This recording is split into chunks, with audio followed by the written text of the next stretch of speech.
3장까지는 하나님 없는 인생에 대해서 헛된 인생, 그래서 바른 인생, 또 행복한 인생, 보람된 인생, 어떤 인생이냐? 그것은 철저하게 하나님과 함께하는 인생이다. 그러니까 헛되다라고 한 것은 하나님 없을 때를 의미하는 거예요. 그래서 하나님 없이 살아가는 인생은 누구든지 헛된 인생을 살고 있는 것이다. 그리고 이제 4장부터는요, 그렇게 헛된 인생이 아니라 그러면 위로 하나님을 경외하고 아래로는 어떻게 살아가야 되느냐? 실천편이에요. 어떻게 이웃과 더불어서 우리가 행복하고 보람된 인생을 살아야 되는가? 인생은 보람이 있어야 돼요. 의미가 있어야 되고, 그리고 행복해야 됩니다. 우리가 하루를 살아도 의미 있고 보람 있고 행복하지 않으면 그것은 하나님의 계획과는 달라요. 하나님 그렇게 우리를 디자인해 놓으셨어요. 네. 제일 먼저 행복하고 보람되고 의미 있는 삶은 하나님을 섬기는 삶이고요. 그 다음에 4장부터 계속 말씀하는 것은 그러면 우리가 인간 세상에서 어떻게 행복하고 보람 있고 의미 있게 살 것이냐. 오늘 본문에 이렇게 말씀합니다. 7절 내가 또 돌이켜 해 아래에서 헛된 것을 보았도다. 어떤 사람은 아들도 없고 형제도 없으나 아무도 없이 홀로 있으나 수고하기를 맞이 아니하며 불을 눈에 족하게 여기지 아니하면서도 이르기를 내가 누구를 위하여 수고하고 내 심령으로 낙을 누리지 못하게 하는고 하나니 이것도 헛되어 무익한 연고로다. 솔로몬의 눈에 비친 세상을 지금 열거를 하는 거예요. 솔로몬이 이렇게 보니까 어떤 사람은 돈을 많이 벌고 열심히 수고해서 돈도 많이 벌고 명예도 얻고 그런데 자식도 없고 형제도 없고 혼자더래요. 혼자. 그러니까 솔로몬이 묘사하기를 그거 헛되구나. 하나님이 하신 말씀이에요. 어떤 사람은 열심히 수고해서 노력해서 돈도 많이 벌고 큰 집도 사고 참 많은 명예도 높은 명예도 얻고 권력도 잡았는데 보니까 혼자예요.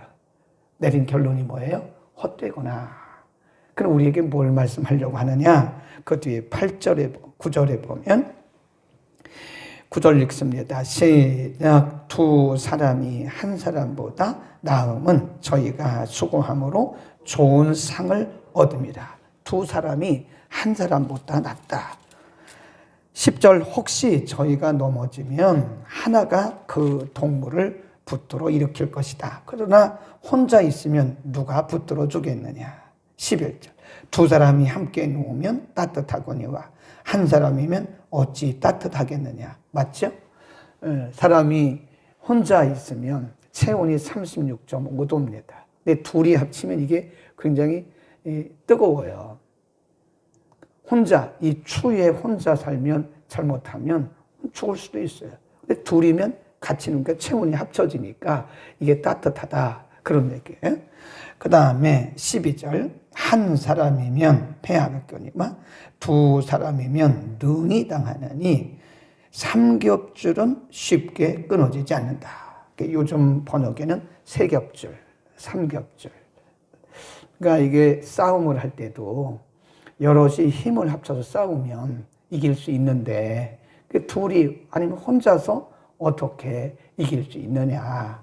이게 지금 이 8절에서 말씀한 것이 혼자 독불장군을 얘기하는 것이고요. 그래서 인생은 독불장군이 없다. 9절, 10절, 11절, 12절에서 말씀하는 것은 그래서 우리는 함께 해야 된다. 그런 뜻입니다. 인생이 행복하고 그리고 보람있고 의미가 있으려면 혼자서는 안 된다. 혼자 아무리 공부해도 의미가 없어요. 혼자 아무리 돈을 벌어도 의미가 없습니다. 혼자 아무리 수고해도 의미가 없습니다. 함께 해야 돼요. 함께. 그래서 하나님은 인생을 만들 때 혼자 살도록 독불장군으로 디자인을 하지 않으셨어요. 함께 살도록. 그래서 사람이 남과 여가 창세기에 보면 하나님이 남자를 만드시고 그 갈빗대를 빼가지고 하와를 만드시잖아요. 예. 그래서 남과 여가 같이 살게 하신 거예요. 결혼은 하나님의 원칙입니다. 요즘에 보면 결혼 안 하려고 하는 사람들이 있는데 그 창조 섭리와 안 맞아요. 왜 결혼 안 하려고 그래요? 살기 힘들어서 그렇다는 거예요. 애는 왜 안 낳아요? 애 키우기 힘들어요. 그거는 하나님의 명령과 달라요. 하나님의 명령은 둘이 연합하여 하나를 이루고 생육하고 번성하라고 그랬어요. 반드시 결혼해야 되고 반드시 애를 낳아야 돼요. 여러분 자녀 가운데 애를 안 낳는 사람들이 있으면 혼내서라도 애를 낳으라고 그래야 돼요. 생육하고 번성하는 것이 하나님의 뜻이고 하나님의 목표예요. 그래서 인생은 혼자 못 살아요.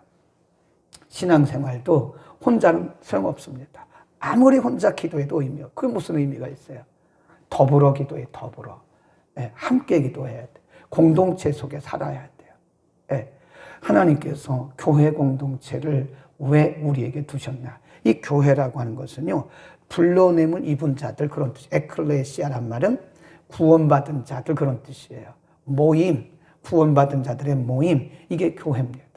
그래서 우리가 보면 사도신경에도 보면 거룩한 공회와 이 거룩한 공회, 이게 교회를 말하는 거예요. 성도가 서로 교통하는 것과 이 교통이 펠로우십입니다. 교제를 의미하는 거예요. 교제. 굉장히 중요한 겁니다, 여러분. 인생은 독불장군이 없어요. 나 혼자 아무리 공부해도 의미가 없고, 나 혼자 아무리 기도해도 의미가 없고, 나 혼자 아무리 예배드려도 의미가 없어요. 같이 예배드리, 같이. 함께. 하나님은 인간을 함께 살도록 만들어 놨어요. 그래서 가정 공동체, 교회 공동체, 그러잖아요. 그러니까 요즘에 사는 공동체. 함께 행복하다. 더불어 살아야 인생은 행복한 것입니다. 요즘에는 핵가족 시대가 돼가지고요. 사실 핵가족이라는 게 원래 우리나라가 인구가 너무 많아가지고 많이 낳지 말고 셋도 많다. 둘만 낳아 잘 기르자 그랬잖아요. 우리 세대. 우리 세대 보면 어렸을 때 보면 어머니들이 다 지금 가만히 기억해 보니까요. 엄마들이 다 어디 가시더라고. 그러니까 그때 보니까 보건소를 가신 거예요. 근데 산하 제한한 거예요. 셋도 많다. 둘만 낳아 잘 기르자 그랬어요. 그러다 보니까 이게 베이비 붐 시대가 이러다가 약간 인구가 이제 그때 둘만 나니까 줄었어요. 근데 요즘은 또 둘도 안 나요. 하나만 나요. 또 하나도 나면 다행인데 하나도 안 나요. 이게 하나님의 창조 원리를 지금 우리가 반대로 가고 있는 거다 하는 겁니다. 신앙생활도 그런 거예요. 신앙생활도 이게 혼자는 못합니다. 공동체 속에서 살아야 돼요. 서로 시험도 주고 시험도 받는 거죠. 우리가 가정에서 옛날에 5남매, 6남매, 저희는 8남매인데 살다 보면 싸우기도 하고 그냥 얻어맞기도 하고 그렇게 살았잖아요. 그러면서 형제애가 자라가는 거예요. 교회도 마찬가지예요. 불완전한 인간들이 모였는데 어떻게 문제가 없겠습니까? 그럼에도 불구하고 우리는 공동체 속에 속해야 되는 거예요. 옛날에 어떤 집사님이 굉장히 열심히 있는 집사님 부부가 있었어요. 예. 굉장히 열심히 했어요. 새벽 예배를 한 번도 안 빠지고 예배란 예배는 한 번도 안 빠져요. 남편도 마찬가지고. 그런데 서서히 예배 횟수가 줄어들더라고요. 서서히. 나중에는 낮 예배 딱 한 번 나오고요. 안 나와요. 남편도 안 나와요. 그 나중에는 아예 안 나와요, 교회를. 예. 그 나중에 서서히 줄어드는 그 모습을 이렇게 쭉 그 과정을 보니까요. 처음에는 교회에서 밥도 먹고 얘기도 하고 국수 먹고 우리 참 좋았거든요. 국수 먹고. 자, 신약에서는 서로란 말을 굉장히 많이 합니다. 신앙생활에 독불장군이 없어요. 그래서 우리가 그 영어 성경에 보면요. 영어의 수거에 우리 다 배웠잖아요. 아주 쉬운 거니까. each other. 서로라고 하는 수거가 두 가지가 있어요. each other. 이것은 each other라면 너와 나. 둘 사이에 서로를 each other라고 그래요. 근데 성경은 each other가 아니에요. one another예요. 서로라고 하는 수거를 one another. 그 말은 둘 이상이 서로를 말할 때 one another 그럽니다. 둘이서 서로 말할 때는 each other 그래요. 성경은 둘이서만 each other가 아니에요. 함께 공동체입니다. 자기 마음에 드는 사람과 만나가지고 밥 먹고, 자기 마음에 드는 사람과만 기도하고, 자기 마음에 드는 사람과만 교제하고, 이거는 each other의 성경적 교제가 아닙니다. 성경은 one another예요. 한번 펴보세요. 빨리. 로마서 12장입니다. 신앙은 절대 함께 가야 되는 겁니다. 12장 10절입니다. 12장 10절 시작. 형제를 사랑하여 서로 우애하고 존경하기를 서로 먼저. 거기 보면 서로란 말이 2번 나와요. 2번. 형제를 사랑하여 서로 우애하라. 여기도 one another입니다. 영어 성경 가지고 계신 분 보세요. one another. love one another. 그랬어요. 그 다음에 존경하기를 서로 먼저 하라. honor one another 그랬어요. 서로 존경해라. 그랬습니다. 그 다음에 14장 19절로 갑니다. 로마서 14장 19절. 시작. 이러므로 우리가 화평의 일과 서로 덕을 세우는 일을 힘쓰나. 이 서로란 말이 공동체란 뜻이에요. 우리가 여럿이 함께 공동체에서 서로 덕을 세우라 이겁니다. 서로 간에. 네, 함께 공동체예요. 그래서 신앙은 더불어 해야 됩니다. 더불어. 요즘에 가난한 피플 크리스찬이 많아요. 교회 소속되지 않은 교회들 많습니다. 그거 성경적이지 않아요. 지구촌 어떤 교회든지 문제가 다 있습니다. 문제 없는 교회는 세상에 존재하지 않아요. 왜 그럴까요? 우리 다 불완전한 인생들이에요. 우리가 아무리 믿음이 좋고 아무리 기도해도요, 다 실수 많습니다. 실수 없는 인생이 어디 있습니까? 그래서 남의 실수를 자꾸 꼬집지 마세요. 본인은 실수가 더 많아요, 사실은. 자기는 실수가 없는 줄 알고 막 이러고 저러고 얘기하는데 이렇게 보면 본인에게도 더 많습니다. 실수 없는 인생이 없고 상처 없는 인생이 없습니다. 다 상처가 있고 다 실수가 많은 연약한 인생이고 불완전한 인생들이에요. 그래서 서로 더불어 함께 가라고 성경이 말씀하고 있는 겁니다. 딱 갈라디아서 6장으로 갑니다. 그래서 갈라디아서 6장 1절 2절 보세요. 6장 1절 시작. 형제들아, 사람이 만일 무슨 범죄한 일이 드러나거든 신령한 너희는 온유한 심령으로 그러한 자를 바로잡고 내 자신을 돌아보아 너도 시험을 받을까 두려워하라. 너희가 짐을 어떻게 지래요? 서로 지라. 짐을 서로 져라. 너희가 짐을 서로 지라. 그리하여 뭘 이루래요? 그리스도의 법. 혼자 있으면 어떻게 짐을 집니까? 응? 혼자 신앙생활하는데 어떻게 짐을 져요? 누가 문제가 있는지, 누가 상처가 있는지, 누가 아픔이 있는지 어떻게 알아요? 그러니까 너희가 서로 짐을 져라 해요. 네. 남의 짐을 져주지 못할 만큼 연약한 사람이 없고요. 또 남이 내 짐을 대신 져주지 않아도 될 만큼 완벽한 사람이 없어요. 다 우리는 실수투성이고요. 상처투성이고요. 우리는 다 부족한 투성입니다. 그래서 함께 공동체 이렇게 서로 살아야 돼. 함께 가야 돼. 함께. 부족한 것을 이 사람이 대신해주고 이 사람이 부족한 것을 이 사람이 대신해주고 서로 붙들어주고 서로 세워주고 이러면서 우리가 그리스도의 법을 이루어가는 거예요. 그리스도의 공동체를 이루어가는 겁니다. 예수님의 12제자 보세요. 다 허점투성이에요. 네? 예수님이 뭐 사도로 부를 때 그들이 완벽하고 믿음 좋아서 부르신 게 아니에요. 아, 베드로 얼마나 실수투성입니까? 성질 급하죠. 다혈질이죠. 네? 12명의 제자들을 보면요. 다 허점투성이에요. 그런 사람 부르셔서 말씀 가르치고 성령 부으셔서 복음 전하게 하신 거지 우리가 무슨 완벽해서 제자가 되고 그거 아닙니다. 다 부족해요.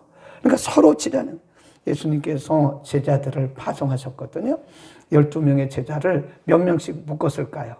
2명씩 묶었어요. 왜 그랬을까요? 서로 붙들어주라 이거예요. 서로. 혼자는 못해요. 혼자 못합니다. 그러니까 제가 대학원 그 석사학위 있을 때 논문이 제자들에 대한 연구를 했어요. 근데 보니까 예수님께서 성경에는 누구 짝이라는 게 없는데 몇 명은 있어요. 예. 근데 우리가 여러 가지 문헌을 참고해서 연구를 해보면요, 짝이 다 있더라고, 이렇게. 근데 상대적으로 붙이셨어요. 성격이 급한 사람에게는요, 성격이 유한 요한을 붙이셨어요. 이 사도 요한은 성격이 굉장히 유합니다. 아주 부드럽고. 근데 베드로는 아주 다혈질이에요. 하나님이 우리 부부를 붙이실 때도 보면요, 상대적으로 다 붙여놓으셨어요. 애들을 이렇게 다 둘씩 보냈었어요. 근데 상대적으로 붙이셨더라고요. 네. 믿음이 뜨거운 사람, 약한 사람, 기도가 뜨거운 사람, 약한 사람, 또 성격이 급한 사람, 약한 사람, 이렇게 붙여놓으셨어요. 그래서 둘이 가서 복음을 전하는데 서로 보완 작용, 이걸 우리가 뭐라 그러냐면 상호 보완 그래요. 상호 보완. 서로 간에 이렇게 보완해가며 살아가도록. 여러분, 우리는 공동체 안에 있을 때 행복한 것입니다. 그게 보람이 있는 거예요. 서로 도와주고 서로 도움을 받고 살아가는 겁니다. 자, 하나 더 히브리서 10장으로 갑니다.